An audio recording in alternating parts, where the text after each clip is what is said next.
Oh man. Look, what did I say in my Sunday video? I said it regarding GME, I said it regarding silver. I mean, you're not going to get rich off these things. They don't they don't do that. I mean, when I first started investing, it was my whole thing. I'm just going to get rich in one day, because I know something that they don't, right? Whereas the reality is that they know something that you think that they don't know. Okay, so it's completely inverse situation. And this is how they have gamed this whole silver, this whole GameStop situation. So back to when I started investing, I said, why isn't the price of gold higher? I mean, all this stuff is going on, debt expansion, QE, it's a no-brainer.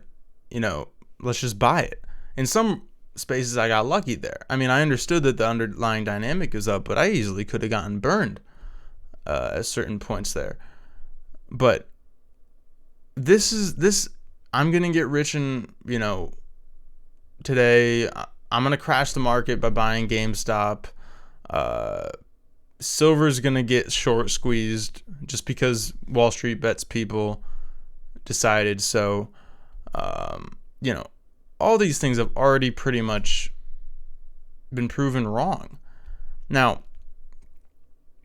I know there's going to be some people out there that when that eventual day comes where GameStop goes to the moon or silver goes to the moon or whatever, they're going to probably come back in here and say, well, you were wrong. Well, they went to the moon now. No.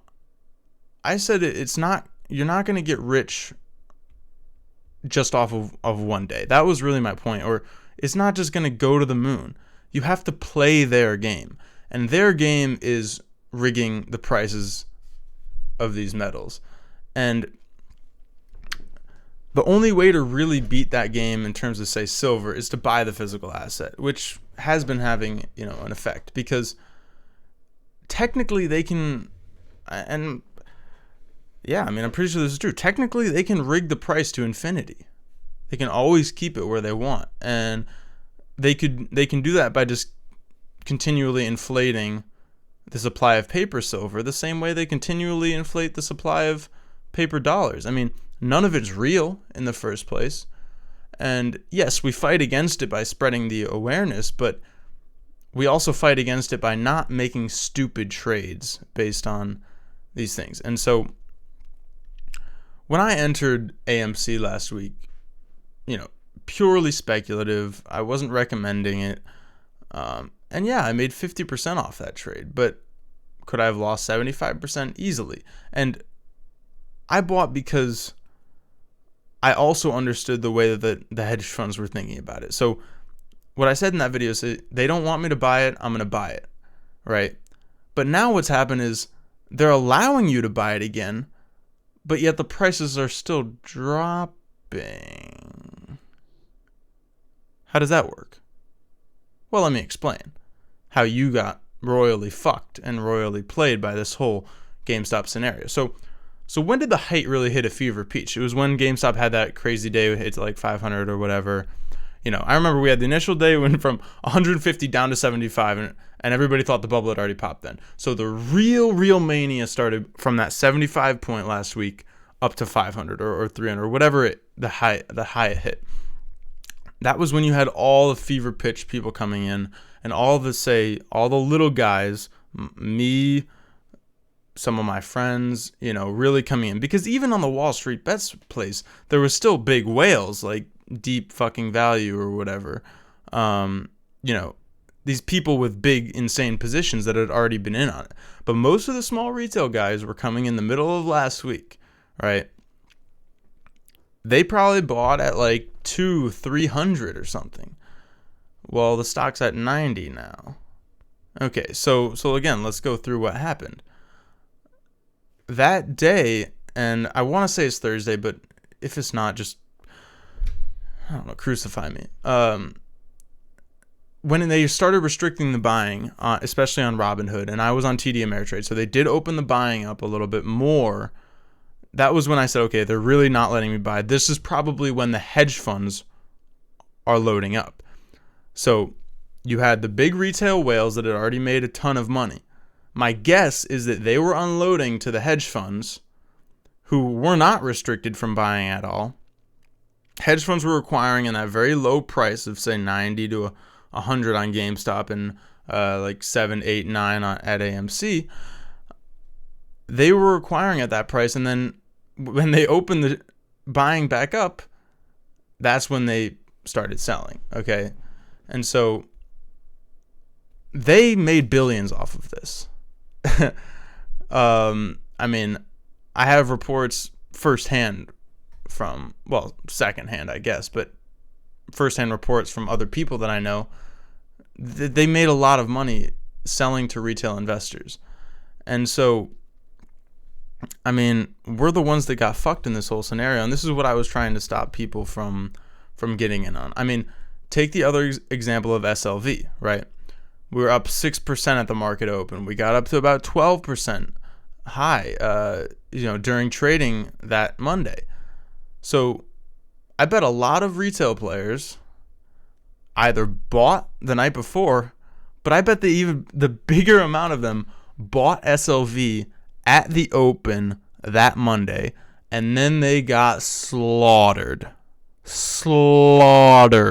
the next day. And I got some news. Looks like they might be in for an even worse slaughtering pretty soon here. Now, check out Gregory Mannarino if you want more on that. He just did a video on it. But back to sum this whole thing together. I mean, how do we make money in this market? Well, we play sure things. And by sure things, I don't mean you're going to always make 100% on a trade, but you trade the underlying dynamics. First of all, you trade the trend, first of all. And the trend right now is market going higher based off more debt. Okay, so that's the trend we trade. And then we get a little smarter. We say, okay, well, maybe we'll wait for a dip here, or maybe we should, back off. We have a strategy. Okay, and to me, the whole strategy of just buy GME or buy silver and it's going to go to the moon and we're all going to get rich, it's not that I didn't want that to happen. It's just that I understand that they will do anything and everything to stop that from happening. And by they, I mean the banks and the way that they control these market exchanges, clearinghouses, and brokers. So if you get nothing else out of this video, even if you still think, oh, GME's going to the moon, oh, silver's going to the moon, we're going to stop this, whatever, just take a deep breath and say, okay, well, maybe I was wrong on this one, or maybe they have more power than I thought, or maybe I need some other strategies to diversify my risk. These are the things you should be asking yourself in this market. Stop going for the home runs, small, consistent gains, and a little bit of speculation here and there. But what we witnessed was speculation by the Wall Street hedge funds, which ended up winning, and it was speculation by retail traders. I guess, but really it was an attempt to overthrow. Look, I don't really got anything else to say on this.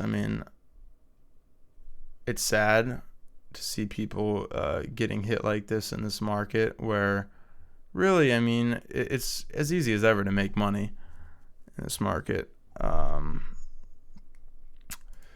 It's not going to stop. If you think that we are going to stop the rigging, the destruction is planned. The end game is planned. When everything finally corrects to fair value at the snap of a finger, just like that, it's going to be decided by them.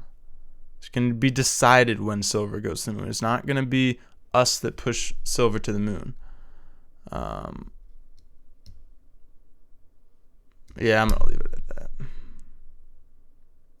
I'll talk to you probably Thursday or Friday. We'll see. All right, have a good one.